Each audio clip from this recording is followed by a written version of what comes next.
예수님께서는 베데스다 연못에서 무려 38년 동안이나 병에 걸려서 누워있는 병자를 말씀으로 일으켰었습니다. 어떻게 하면 병자를 고쳐 일으켜 세울까? 38년이면 당시의 수명이 45세에서 55세니까 인생 끝난 거죠. 지금이야 뭐 100세, 120세까지도 살지만 당시의 수명은 짧았어요, 여러분. 조선시의 그 왕들의 수명이 43세예요. 평균 수명이. 43세 넘으신 분들은 그냥 감사하며 사세요. 딴소리 하지 마시고 감사하며 사셔야 돼요. 감사하며 사셔야 돼요. 영생을 누리시다 이거죠. 내가 그 영생을 누리면 사람을 살릴 수 있는 믿음을 주셔요. 하나님. 다른 사람에게 관심을 가질 수 있는 마음을 주신다라는. 당시에 유대인들은 안식일에 해서는 안 될 100여 가지를 법으로 정해 놓았습니다. 100가지가 넘어요. 그 가운데 안식일에 병을 고치는 것도 들어 있었습니다. 병을 고치면 안 된다는 거죠. 병자가 누워있던 자리를 들고 가는 것도 허용되지 않습니다. 거적이라든가 침상이라든가 이런 걸 들고 가는 것도 안 된다. 여기에서 이제 예수님과 유대인들은 충돌을 하게 됐죠. 유대인들은 예수님을 공격합니다. 네가 뭔데 안식일을 어기면서 병을 고치고 사람들에게 물건을 들고 가라 하느냐. 예수님이 다 고쳐주시고 내 자리를 일어나서 들고 가라 그랬거든요. 그 짐을 다 가지고 가라 그랬어요. 안식일에는 그것도 안 된다는 거죠. 그때 예수님께서 그냥 넘어가지 아니하시고 이렇게 말씀하셨어요. 아버지께서 안식일에 일하시니 나도 일한다. 이 말 한마디가 아버지와 예수님의 관계를 우리가 말하는 거죠. 아버지가 일하니 나도 일한다. 그럼 내가 누구라는 거예요? 하나님이라는 거죠. 안식일에 하나님은 일하십니다, 여러분. 안식일에 일하시는 하나님의 말씀을 준행을 해서 우리는 그걸 지키는 거죠. 지킨다는 것은 하나님이 우리를 위해 일하심, 우리를 위해 축복하심을 내가 받아들일 준비를 한다. 그러니까 이 낮자를 지켜서 교회에 그냥 오는 것이 지키는 것이 아니라 아버지께서 내게 주실 위로, 사랑, 축복, 격려 이 모든 것을 받을 준비를 하는 사람이 지키는 것입니다. 몸뚱아리만큼 여기 왔다 가는 것이 지키는 게 아니에요. 안식일에 하나님이 일하시니 그 일하시면 다 우리를 위한 것이거든요. 거기에 다 하나님의 축복이 다 담겨져 있다. 병도 고쳐주시고 마음의 위로도 주시고 희망도 주시고 소망 가운데 살게 하시고 문제가 있었을 때 문제도 해결해 주시고 답답한 마음을 시원하게 해주시고 축복이 한두 가지가 아니에요. 그것을 다 받을 수 있는 마음의 준비를 가지고 여호와 앞에 나오는 거. 이것이 바로 안식일을 지키는 거예요. 그러면 계명의 귀를 기울이겠지요. 하나님 뭐라 말씀하시나? 그 말씀하신 걸 지키면 복을 받는 거지요. 어떤 마음으로? 조금 전에 드렸던 준비된 마음으로. 여기서 유대인들이 격분하며 예수님을 죽이려고 하는 사태까지 이제 벌어지게 되어 있는데, 이때 예수님은 하나님과 자신의 놀라운 관계에 대해서 설명해 주셨습니다. 그리고 하나님 아버지께서 자신에게 주신 사명이나 고난에 대하여 아주 자세하게 설명을 해 주셨습니다. 사랑하는 여러분, 예수님은 이 세상에 오셔서 능력의 말씀을 전파하셨는데요. 특별히 계속해서 반복해서 전파하신 주제는 바로 나는 하나님과 하나다라는 거예요. 나는 하나님과 하나다. 하나님 아버지의 관계에 대해서 말씀하고 있는 거예요. 유대인들은 이거 하나 못 풀어가지고 그렇게 저주받은 인생을 살았어요. 바리새인들은. 그냥 예수님이 하나님이라고 믿으면 되는데 그거 싫은 거예요. 메시아로 받아들이질 않는 거예요. 그걸 못 풀었어요. 저도 그렇고 여러분의 인생 가운데 다른 사람은 그냥 쉽게 풀어가는데 나는 왜 이것을 목에 걸릴까? 다른 사람들은 그 문제에 대해서 그냥 훌떡훌떡 잘 넘어가는데 나는 왜 이 문제에 대해서 계속 걸릴까? 이걸 아셔야 돼요. 예수님, 우리 이현우 권사님 여기 계신데 저 사람은 보기에 내가 뭔가 좀 목에 걸릴 것이 있어. 그러면 그냥 통과하면 저 사람이 목에 걸릴 잘못이 있으면 저 사람의 책임이야, 하나님이. 나에겐 책임이 없어요. 지혜가 있어야 돼, 그래서. 저 사람의 문제를 가지고 염려하는 건 좋지만 내 문제화 시켜서 앞으로 더 나아갈 길에 대해서 나가지 못하는 것은 엄청난 자기 영적인 손해예요. 이 세상의 모든 문제를 내 문제라고 생각하지 마세요. 해결할 수도 없고요. 그거 내가 다 뭐 걱정한다고 해서 될 일이 아니에요. 그러니까 사사건건 내 기준에 안 맞으면 통과 못 한다. 네. 그래서 그 사람이 잘못했으면 하나님이 그 사람을 다스리는 거예요. 나는 그냥 통과하면 되는 거예요. 그 문제하고 전혀 관계가 없어지는 거예요. 그 문제 때문에 나의 영적인 이 세상에 살아가면서 받을 축복을 빼앗기지 말라. 영이 힘들면 정신, 육체 다 힘들거든요, 여러분. 네. 유대인들은, 바리새인들은 쓸데없는 거 안식일에 100가지를 지킬 거를 자기들이 정해놓고 그거를 안 지키면 아주 이방인 취급을 하는 그런 모습을 우리가 볼 수 있잖아요. 자충수라 그러죠. 자기가 정해놓은 곳에 자기가 함정에 빠지는 거죠. 그것이 진리이면 모르지만 진리도 아닌 것을 진리인 양 포장을 해서 그것을 지키라고 하는 거죠. 이 완전한 그 질서를 깨고 새로운 영원한 세계를 여시는 이 예수님의 오늘 본문이 어마어마하게 중요한 거예요. 그래서 하나님과 나는 하나다. 자신이 스스로 하나님이라고 말하니까 제사장들과 바리새인들이 하나님을 모독한다고 하면서 분개를 했습니다. 점점 더 거꾸로 가는 거죠. 걷잡을 수가 없는 거예요, 이제. 그래서 단추 한번 잘못 끼면 영적 생활은 무척 힘들어지는 거예요. 유대인들은 언제부터인지 모르겠지만 안식일을 철저히 지키게 되었습니다. 아마도 많은 성경학자들이 이야기하기를 바벨론 포로에서 돌아오고 나온 후부터 그렇게 보고 있어요. 왜? 이스라엘이 망한 것은 율법을 지키지 않았기 때문이라고 생각해서 이제 모든 율법을 철저히 지키려고 애를 쓴 거예요. 첫째가 무너진 게 안식일이 무너진 거거든요. 안식일이. 단추가 잘못 끼워져서 결국 포로로 잡혀갔다. 안식일이 무너지니까 주중에 있는 모든 것들은 한꺼번에 다 무너진 거예요. 그래서 핵심적으로 잘 지켜야 될 몇 가지가 있어요. 그런 것들을 우리가 생각을 하면서 신앙생활하면 우리의 영적 생활에 도움이 될 수 있다라는 거죠.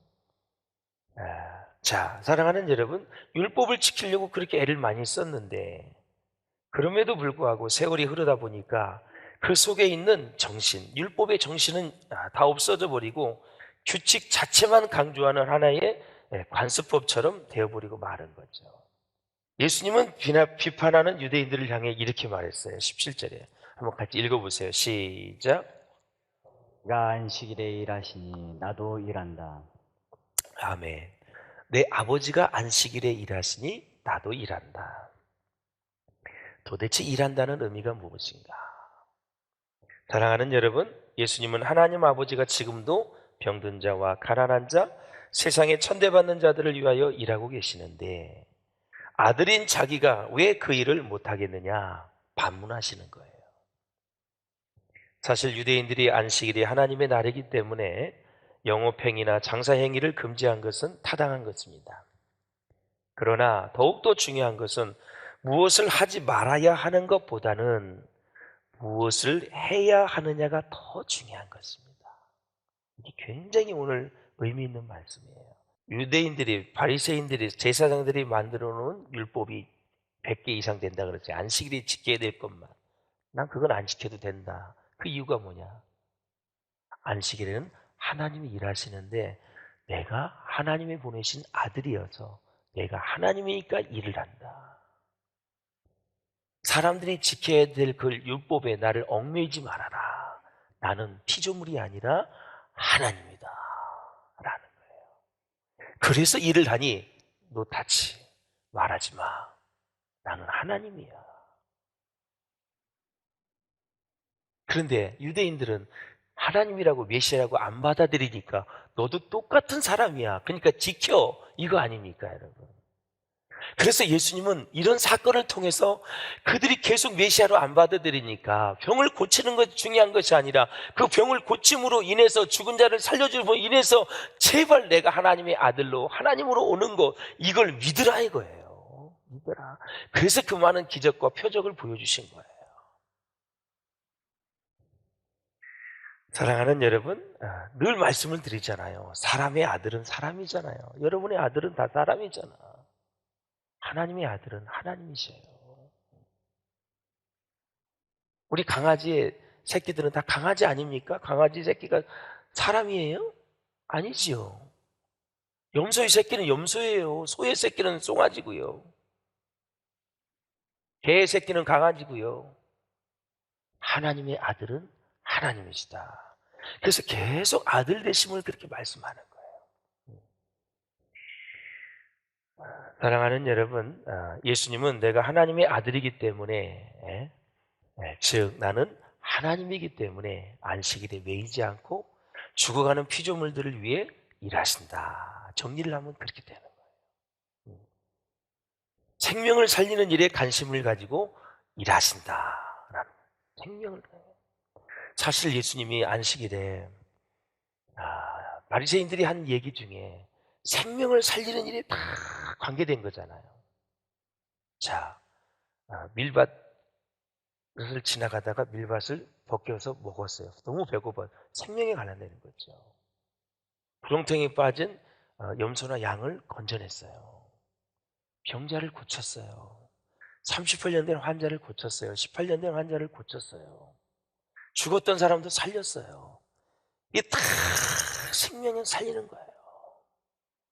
예수님이 주일날 게임했다는 소리 나왔어요, 여러분? 예수님이 하루 종일 자리에 앉아서 인터넷 했다는 소리 나왔어요? 다 생명을 살리는 일만 했는데 그것이 하나님 아버지가 그 아들이 해야 될 일이다. 우리가 그의 아들이라면 안식일에 해야 될 일이 사람을 살리는 일이다. 그저 살짝 예배 드리고 나서 저 멀리 뭐 골프를 치러 가고 놀러 가는 거, 이건 안식일을 지키는 게 아니에요. 정신이 없는 거죠. 왔다 가면 하나님이 도장 찍었으니까 봐주시겠지.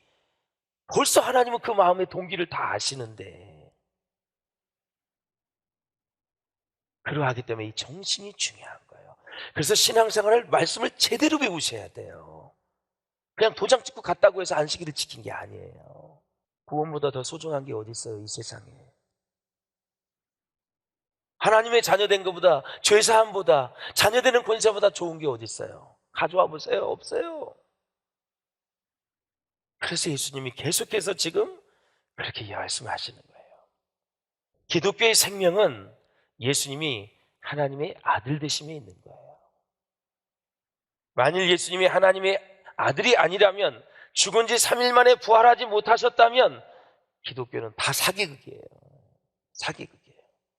이 능력 있는 종교, 이 능력 있는 예수 그리스도의 권세가 내게 임하지 않는 신앙생활 너무 여러분 아쉽지 않습니까?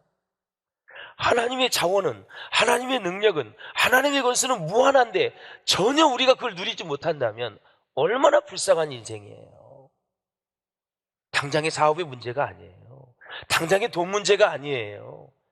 영혼이 잘 돼야 범사가 잘 되고 강건해지는 거예요. 하나님은 먼저 깨달아야 될 것을 깨닫는 것을 무척 좋아하셔서 어느 때는 조그만 거 하나 깨닫게 하기 위해서 재산을 다 가져간 때도 있어요. 조그만 거 하나 깨닫게 하기 위해서 아주 암 사기로 허용할 때도 있어요. 조그만 거 깨닫기 위해서 자동차 사고가 나가지고 완전히 만신창이가 될 때도 있어요.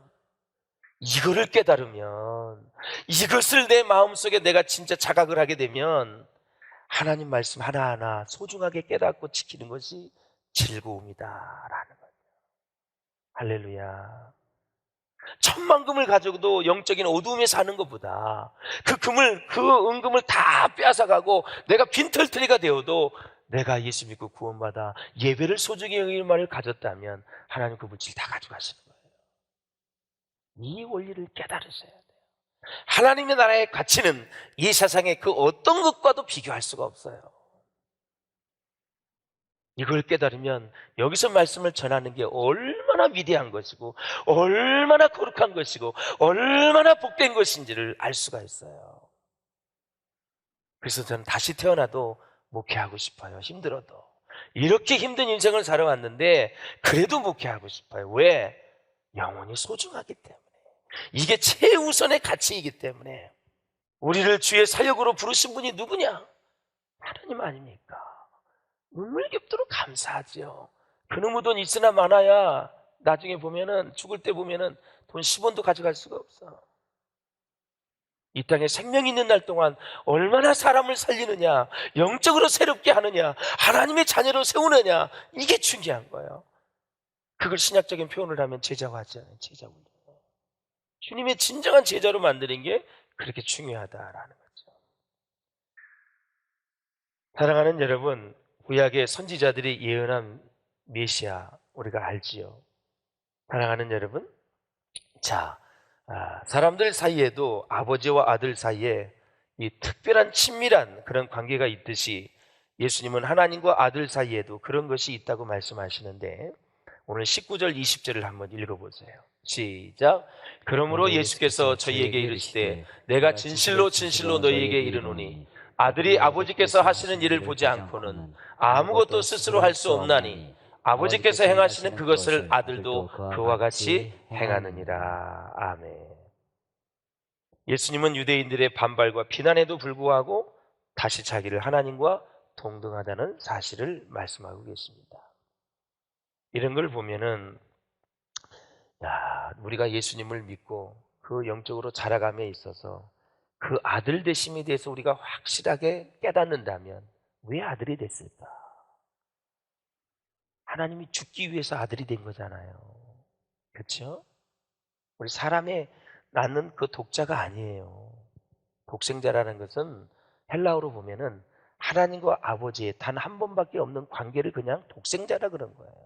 우리나라 말로는 표현할 수가 없어요. 한계가 있기 때문에. 그러니까 딸이 없는 아들 하나, 그게 아니라니까.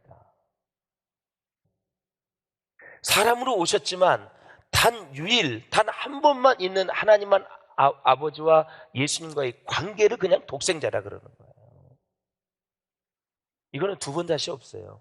그렇게 관계가 된 것은 우리를 구원하시기 위해서 사람이 되셔서 죽어야 우리를 구원하시기 때문에 하나님이 그냥 사람이 되신 거예요.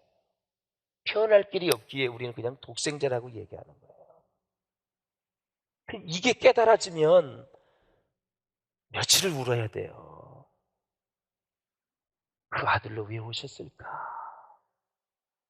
왜 아들이 되셨지? 왜 사람이 되셨을까? 본질이잖아요, 본질.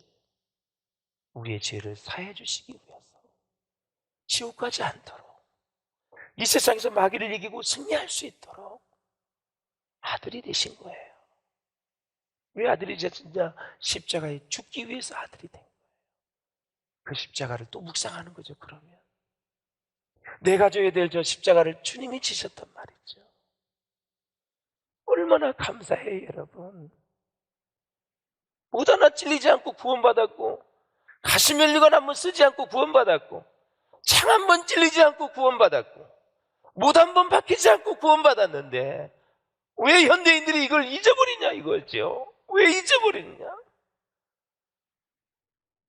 매일 만나면 돈 얘기, 매일 만나면 연봉 얘기. 나쁜 건 아니야. 필요하기 때문에 해야 되는데 이 본질보다는 그런 관심이 앞서서는 안 된다 이거죠. 그런데 이 사람의 생각은 이걸 생각하면 다른 생각을 못하게 돼 있어요, 구조가. 그러니까 세상 것만 생각하면 하나님의 나라의 본질을 놓칠 수 있다라는 사실이죠. 지금 내가 돈 좀 더 번다고 여러분 내 영이 좋아지는 건가요?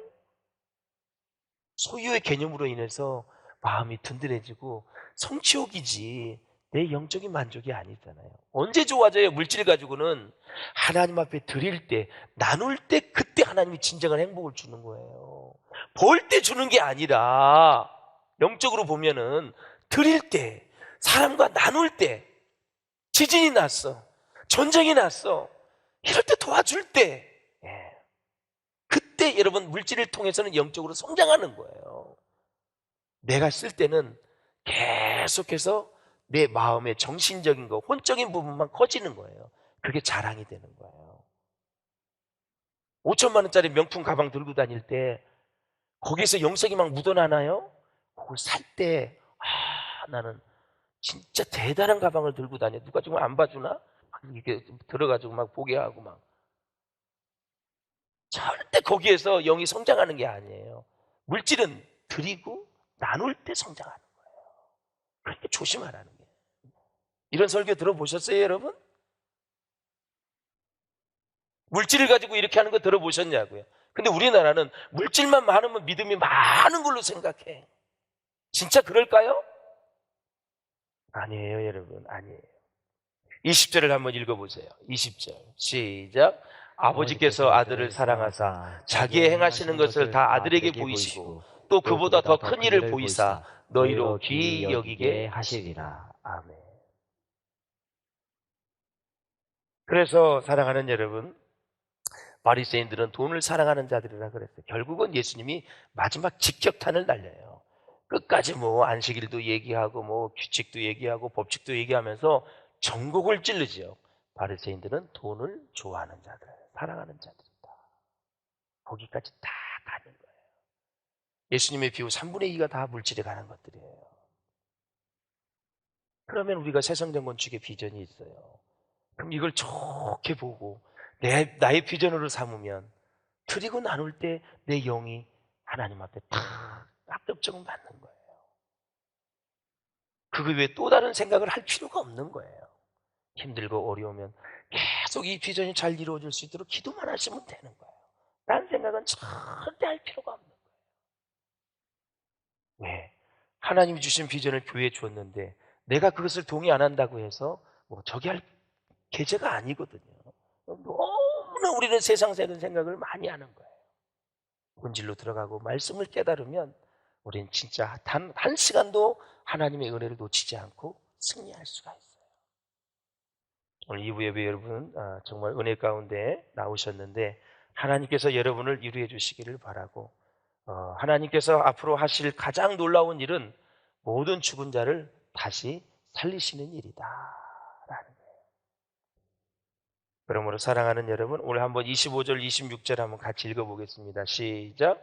진실로 진실로 너희에게 이르노니 죽은 자들이 하나님의 아들의 음성을 들을 때가 오나니 곧 이때라. 듣는 자는 살아나리라. 아버지께서 자기 속에 생명이 같이 아들에게도 생명을 주어 그 속에 있게 하시고. 아멘. 아버지 안에 생명이 있는데 그 생명을 아들에게도 생명을 주었어요. 이게 중요한 거예요. 아들에게도 생명을 주었기 때문에 그 아들을 믿으면 그 하나님의 생명이 내게 오는 거예요. 그래서 이 말씀은 아버지와 아들이 같다. 하나님이라는 거예요. 그래서 예수님을 믿고 영접하면 구원을 받는 거예요. 구원을 받았다는 것은 영혼이 살아있는 생명이 내 안에 들어온 거예요. 내 안에 들어왔기 때문에 육신은 죽어도 영혼이 사는 거예요. 원리가 그거예요. 그래서 예수 믿어야 하나님의 생명이 내게 오기 때문에 죽었던 생명이 살아나면서 영생 복락을 누리는 시작이 되는 거예요. 그래서 마지막에 1시간 전이라도 예수 믿고 죽었다면 그 안에 영원한 생명이 들어간 거예요. 그래서 중환자실에서 그렇게 귀에다 대고 영접 기도를 시키는 거예요. 그렇게 아주 고집셌던 사람도 중환자실에서 복음을 전할 때 눈물을 싹싹 흘려요. 말은 못해. 이렇게 눈물을 흘리면서 받아들인다 이거예요. 눈물을 쫙 흘리는 거예요. 이미 예수님의 우편 강도하고 똑같은 거예요. 예수님 오늘 낙원에 이르거든 나를 기억하여 주옵소서.